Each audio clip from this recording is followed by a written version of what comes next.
आप देख रहे हैं गौतम की क्लास। तो चलिए आज मैं फिर से आपके साथ लेकर आ गया हूँ एक ऐसे ही मजेदार वीडियो के साथ। तो चलिए आज की वीडियो में बताने वाला हूँ ऐसे क्वेश्चन जो 2021 में आने के लिए बिल्कुल तैयार हैं। तो चलिए 2021 में आने वाले इन क्वेश्चनों को देखने के लिए हमारे वीडियो को लाइक से देखिए, और अगर वीडियो अच्छी लगे तो वीडियो को लाइक कीजिए, चैनल को सब्सक्राइब कीजिए तथा उसके बगल वाले घंटी के आइकन को दबाइए, जिससे हमारी वीडियो की नोटिफिकेशन आप क्वेश्चन को देखते हैं। तो यहाँ पे जो मैंने क्वेश्चन लिखे हैं, यानी यहाँ पे निम्नलिखित को परिभाषित कीजिए। तो यहाँ पे परिभाषा लिखनी है, यानी मूल प्रवाह की, फॉर्मलता की और एंटी फ्रीज की।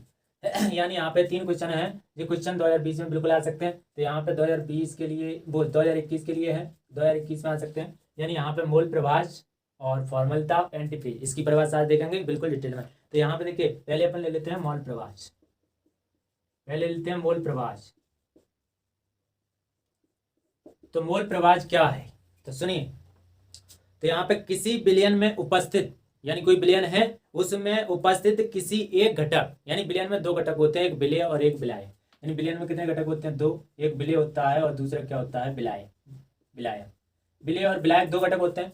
तो किसी विलयन में उपस्थित, यानी किसी विलयन में उपस्थित किसी एक घटक के मूलों की संख्या, एक घटक यानी या विलेय के मूलों की संख्या हो सकती है या विलायक के मूलों की संख्या हो सकती है। तो किसी एक घटक के मूलों की संख्या तथा विलयन में उपस्थित कुल मूलों की संख्या, यानी और विलयन में उपस्थित कुल मूलों की संख्या, यानी विलेय के मूल प्लस विलायक के मूल, यानी सभी मूलों को जोड़ करके जो कुल मूलों की संख्या है उनके अनुपात को हम मूल प्रवाह कहते हैं। तो यहाँ पे कैसे कहेंगे? किसी विलयन में उपस्थित किसी एक घटक के मूलों की संख्या उस विलयन में उपस्थित कुल मूलों की संख्या के अनुपात को हम मूल प्रवाह कहते हैं। तो इस तरीके से तो यहाँ पे देखिए कोई विलयन है, उसमें से एक घटक लेना है, यानी घटक तो होते हैं विलेय और विलाय। तो यहाँ पे एक घटक हो सकता है। तो किसी विलयन में उपस्थित किसी एक घटक के मूलों की संख्या, यानी कोई एक घटक ले लो। यहाँ पे विलेय का मूल प्रवाह निकालना है तो विलेय के घटक लेंगे, और अगर विलाय का मूल प्रवाह निकालना है तो विलाय के घटक लेंगे। तो किसी एक घटक के मूलों की संख्या उस विलयन में उपस्थित कुल मूलों की संख्या के अनुपात को हम क्या कहते हैं? मूल प्रवाह कहते हैं। यानी यहाँ पे ऐसे अगर अपन विलेय का मूल प्रवाह निकाल रहे हैं, क्या निकाल रहे हैं? विलेय का। तो विलेय का निकालेंगे तो यहाँ पे विलेय के, यहाँ पे क्या लेंगे? विलेय के मूल प्रवाह लेंगे। क्या लेंगे? विलेय के मूल प्रवाह। और विलेय के मूल प्रवाह लेने के बाद नीचे यहाँ पे विलेय और विलायक, यानी विलेय और विलायक दोनों के हम मूल प्रवाहों को जोड़ देंगे। तो यहाँ पे कहेंगे कि किसी विलयन में उपस्थित किसी एक घटक के मूलों की संख्या उस विलयन में उपस्थित कुल मूलों की संख्या के अनुपात को हम मूल प्रवाह कहते हैं। तो इस तरीके से तो यहाँ पे देखिए इसके जो सूत्र होते हैं, यानी एक घटक का मूल प्रवाह निकालेंगे तो एक घटक का मूल प्रवाह बराबर होता है घटक के मूलों की संख्या। घटक मतलब कोई भी घटक हो सकता है, या तो हो सकता है विलेय या फिर हो सकता है विलायक। तो कै का निकालेंगे आप? विलेय का निकालना है तो विलेय के मूलों की संख्या बटे नीचे सभी घटकों के मूलों की संख्या, यानी विलेय के मूलों की संख्या और विलायक के मूलों की संख्या दोनों। तो यहाँ पे इसी सूत्र की सहायता से अपन परिभाषा भी बना सकते हैं कि यहाँ पे किसी विलयन में उपस्थित एक घटक के मूलों की संख्या तथा उस विलयन के सभी घटकों के मूलों की संख्या के अनुपात को हम मूल प्रवाह कहते हैं। इस तरीके से तो इसका सूत्र है, एक घटक का मूल प्रवाह अगर निकालना है तो उस घटक के मूलों की संख्या ऊपर लिखनी पड़ेगी और उसमें जितने भी घटक हैं उनके सभी मूलों को जोड़ करके नीचे लिखना पड़ेगा। तो ये सूत्र है, यानी एक घटक का मूल प्रवाह घटक के मूलों की संख्या बटे सभी घटकों के मूलों की संख्या। ठीक है, इस तरीके से अगर देखिए मान के चले यहाँ पे विलेय का मूल प्रवाह निकालें। क्या निकालेंगे? विलेय का मूल प्रवाह, विलेय का मूल प्रवाह निकालेंगे तो यहाँ पे विलेय का मूल प्रवाह को x से देता हूँ, x से बराबर यहाँ पे होगा देखिए Na, यानी यहाँ पे होगा विलेय का मूल प्रवाह, Na से दर्शाएंगे, और यहाँ पे Na प्लस NV होगा, यानी विलेय का मूल प्रवाह और विलायक का मूल प्रवाह। तो यहाँ पे देखिए विलेय का मूल प्रवाह जगह निकालेंगे, विलेय का मूल प्रवाह x से दर्शा दिया मैंने, और यहाँ पे जो Na है वो क्या है? Na है वो क्या है? विलेय का मूल प्रवाह, कै का है? विलेय का। ठीक है, और यहाँ पे जो NV है वो विलायक का मूल प्रवाह, कै का? विलायक का। तो यहाँ पे विलेय का निकाल रहे हैं तो विलेय के मूल प्रवाह को ऊपर लिखेंगे बटे में विलेय और विलायक दोनों के मूल प्रवाह। इस तरीके से सूत्र हो जाएगा। अगर विलेय का मूल प्रवाह निकालेंगे तो यहाँ पे Na बटे Na प्लस NV, यानी विलेय का मूल प्रवाह बटे में विलेय के मूल प्रवाह प्लस विलायक के मूल प्रवाहों का योग, यानी कुल मूलों की संख्या। इसी तरीके से अगर हमें विलायक का निकालना, विलायक का मूल प्रवाह निकालना है, का निकालना विलायक का, तो विलायक को करेंगे XV से, तो यहाँ पे XV से करेंगे तो यहाँ पे XV यानी विलायक निकालना है तो NV कहाँ हो जाएगा? ऊपर, यानी NV बटे में क्या हो जाएगा? Na plus NV। इस तरीका से, यानी जिसका हमें निकालना है उसे ऊपर लिखते हैं। तो यहाँ पे विलायक का मूल प्रवाह निकालना है तो यहाँ पे NV क्या हो गया? विलायक के मूल प्रवाहों की संख्या बटे में विलायक के मूलों की संख्या बटे में विलेय के मूल और विलायक के मूल। ठीक है, विलेय के मूल और विलायक के मूल सभी का योग।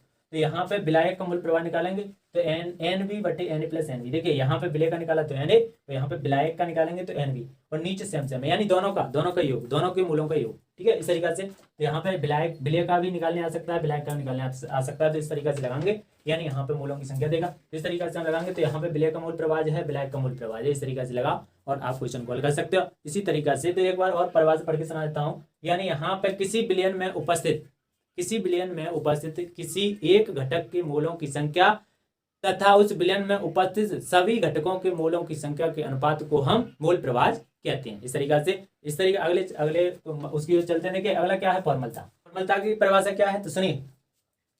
फॉर्मलता को पहली बात तो एफ से प्रदर्शित करते हैं, तो इसे कहेंगे इसे एफ से प्रदर्शित करते हैं तथा इसे निम्न प्रकार परिभाषित कर सकते हैं। अब इसकी परिभाषा क्या है, तो किसी बिलियन के 1 लीटर आयतन, वो किसी बिलियन के 1 लीटर आयतन में, यानी आयतन कितना है 1 लीटर, कोई बिलियन है उसका 1 लीटर आयतन है, 1 लीटर आयतन, किसी बिलियन के 1 लीटर आयतन में, 1 लीटर आयतन में विलय के जितने ग्राम सूत्र भार घुले रहते हैं। यहाँ पे ग्राम सूत्र भार चलेंगे, क्या चलेंगे, ग्राम सूत्र भार, इसे ध्यान रखना होगा।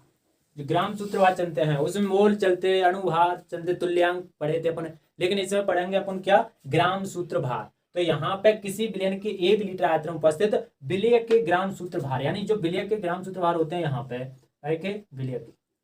विलय के, तो किसी विलयन के 1 लीटर आयतन में उपस्थित विलय के ग्राम सूत्र भारों की संख्या, यानी कितने संख्या में ग्राम सूत्र भार घुले हैं। तो किसी विलयन के 1 लीटर आयतन में विलय के जितने ग्राम सूत्र भार घुले रहते हैं उसे ही हम विलयन की फॉर्मलता कहते हैं। यानी किसी विलयन में उपस्थित, किसी विलयन के 1 लीटर आयतन में उपस्थित, यानी आयतन कितना है विलयन का 1 लीटर, उसमें उपस्थित विलय के ग्राम सूत्र भार, यानी उसमें विलय के जितने ग्राम सूत्र भार घुले हैं उनको हम, उसी को हम क्या कहते हैं, फॉर्मलता कहते हैं। तो यहाँ पे लिखेंगे किसी विलयन के 1 लीटर आयतन में विलय के जितने ग्राम सूत्र भार घुले रहते हैं उसे विलयन की फॉर्मलता कहते हैं। तो इस तरीके से तो फॉर्मलता कैसे लिखेंगे, यानी इसे एफ से प्रदर्शित करते हैं तथा इसे निम्न प्रकार परिभाषित कर सकते हैं। तो यहाँ पे लिखेंगे कि किसी विलयन के 1 लीटर आयतन में उपस्थित, 1 लीटर आयतन में उपस्थित विलय के सूत्र भार, विलय के ग्राम सूत्र भारों का, इसको विलय के ग्राम सूत्र भार, यानी जितने विलय के ग्राम सूत्र भार घुले रहते हैं उसे विलयन की फॉर्मलता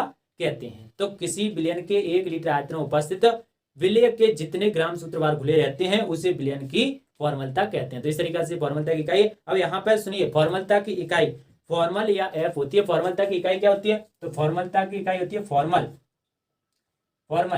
या फिर कह सकते हैं बड़ी एफ। तो इस तरीके से फॉर्मल या बड़ी एफ, फॉर्मल में नापो या बड़ी एफ से नापो, कुछ से भी प्रदर्शित कर सकते हो। तो ये इसकी इकाई है, यानी फॉर्मल और बड़ी एफ। तो ठीक है, किसी विलयन के 1 लीटर आयतन में उपस्थित विलय के 1 लीटर आयतन में विलय के जितने ग्राम सूत्र भार घुले रहते हैं उसे विलयन की फॉर्मलता कहते हैं। फॉर्मलता की इकाई होती है फॉर्मल या एफ होती है। इस तरीके से तो इसके सूत्र हैं, यहाँ पे देखिए ये है फॉर्मलता के सूत्र, यानी फॉर्मलता एफ बराबर विलय के ग्राम सूत्र भारों की संख्या बटे में विलयन का आयतन लीटर में, इस तरीके से। और यहाँ पे दूसरा है फॉर्मलता एफ बराबर विलय का भार इंटू 1000 बटे विलय का सूत्र भार इंटू विलयन का आयतन मिलीलीटर में। तो यहाँ पे देखिए, अगर आपको क्वेश्चन में विलय के ग्राम सूत्र भारों की संख्या दे रहा है, यानी कई की संख्या दे रहा है, ग्राम सूत्र भारों की अगर संख्या दे रहा है तो यहाँ पे इस वाले सूत्र को लगाएंगे और विलयन का आयतन क्या देना चाहिए, लीटर में। अगर विलयन का आयतन लीटर में दिया है और ग्राम सूत्र भारों की संख्या दी है तो फिर ये वाला सूत्र लगेगा। और अगर विलय का भार दिया, आपको क्या भार दिया, विलय का भार दिया, विलय के ग्राम सूत्र भारों की संख्या नहीं दी है, विलय का भार दिया है और विलयन का आयतन दिया वो मिलीलीटर में, तो ये वाला सूत्र लगेगा। इसमें देखिए विलय का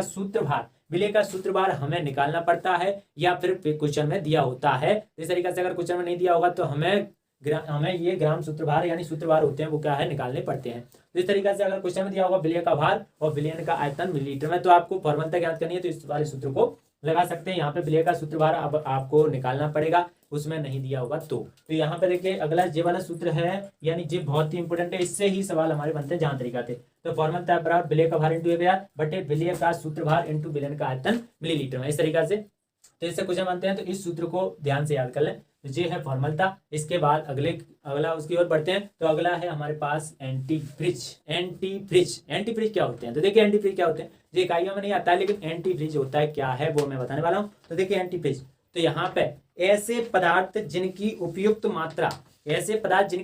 मात्रा से जल में मिलाने पर जल के हिमांक में आवश्यकता अनुसार कमी की जा सकती है, उन्हें एंटीफ्रिज कहते हैं। यानी नहीं समझे, तो यहाँ पे देखिए ऐसे पदार्थ जिनकी उपयुक्त मात्रा यानी जिनकी कुछ मात्रा अगर जल में मिला दी जाए, क्या में जल में मिला दी जाए तो जल के हिमांक में आवश्यकता अनुसार कमी की जा सकती है। जितना कमी करना है उस प्रकार उसके हिमांक में कमी कर सकते हैं। हिमांक का मतलब है जैसे कि जल में कोई चीज मिला दो, जल में मान के चलो नमक डाल दो, अगर जल में हमने नमक मिला दिया, यानी जल में क्या कर दिया, नमक, अगर जल में नमक मिला दिया तो फिर क्या है, उसके हिमांक में क्या हो जाएगी, कमी हो जाएगी, क्योंकि वो हिमांक यानी जल है वो जमेगा नहीं, जल है वो क्या नहीं होगा, जमेगा नहीं, क्योंकि उसमें अगर नमक डाल देंगे तो वो जमेगा नहीं। तो ये है एंटीफ्रीज वाले पदार्थ। ऐसे पदार्थ जिनकी थोड़ी सी मात्रा जल में मिलाने पर इनके हिमांक में आवश्यकता अनुसार कमी की जा सकती है, उन्हें हम एंटीफ्रीज कहते हैं। इस तरीके से तो यहाँ पे जो उदाहरण के लिए जैसे कि नमक ले लो, उदाहरण के लिए है जैसे नमक मिला दो,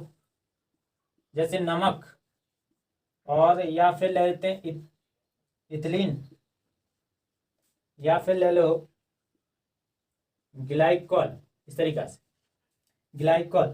तो यहाँ पे जैसे नमक ले सकते हैं, इथिलीन ले सकते हैं, ग्लाइकोल ले सकते हैं। तो नमक, इथिलीन, ग्लाइकोल इन्हें अगर पानी में मिला दिया जाए तो पानी के हिमांक में आवश्यकता अनुसार कमी की जा सकती है। जितना आप चाहो उतना कमी कर सकते हो, जितना आपको पानी नहीं जमाना उतना नमक डाल सकते हो। तो यहाँ पे अगर पानी में नमक डाल दो तो पानी नहीं जमेगा। तो ऐसे ही पदार्थ क्या होते हैं, एंटीफ्रीज होते हैं। तो ऐसे पदार्थ जिनकी थोड़ी सी मात्रा जल में मिलाने पर उसके हिमांक में आवश्यकता अनुसार कमी की जा सकती है, उनको हम एंटीफ्रीज कहते हैं। जैसे कि नमक है या फिर इथिलीन है, ग्लाइकोल है, इस तरीके से पदार्थ हैं, जल में मिला देंगे तो इनके हिमांक में क्या हो जाएगी, कमी हो जाएगी।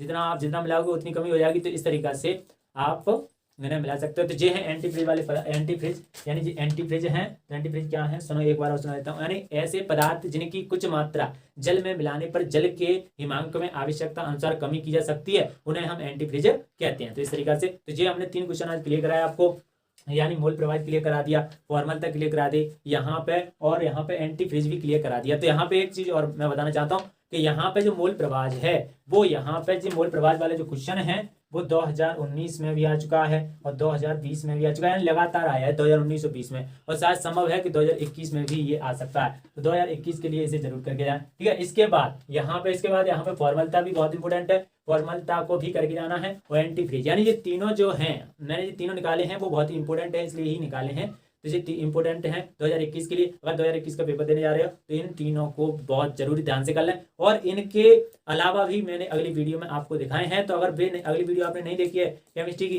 तो उसमें आप जाकर देख सकते हो, वो भी 2021 के लिए मैंने उसमें मॉरलता, नॉर्मलता वगैरह, यहाँ पे हेनरी का नियम वगैरह पढ़ाए थे। तो इस तरीके से उस वीडियो को भी देखिए और आपको अच्छे से अच्छे नंबर लाने की कोशिश कीजिए, मैं ठीक है नहीं। और अगर ये आपने क्वेश्चन कंप्लीट कर लिए तो शायद हो सकता है आपको ये जैसे परीक्षा में देखने को मिल जाए। तो चलिए आज के लिए इतना ही, फिर मिलते हैं ऐसी किसी अगली वीडियो पे। तब तक के लिए जय हिंद, जय भारत।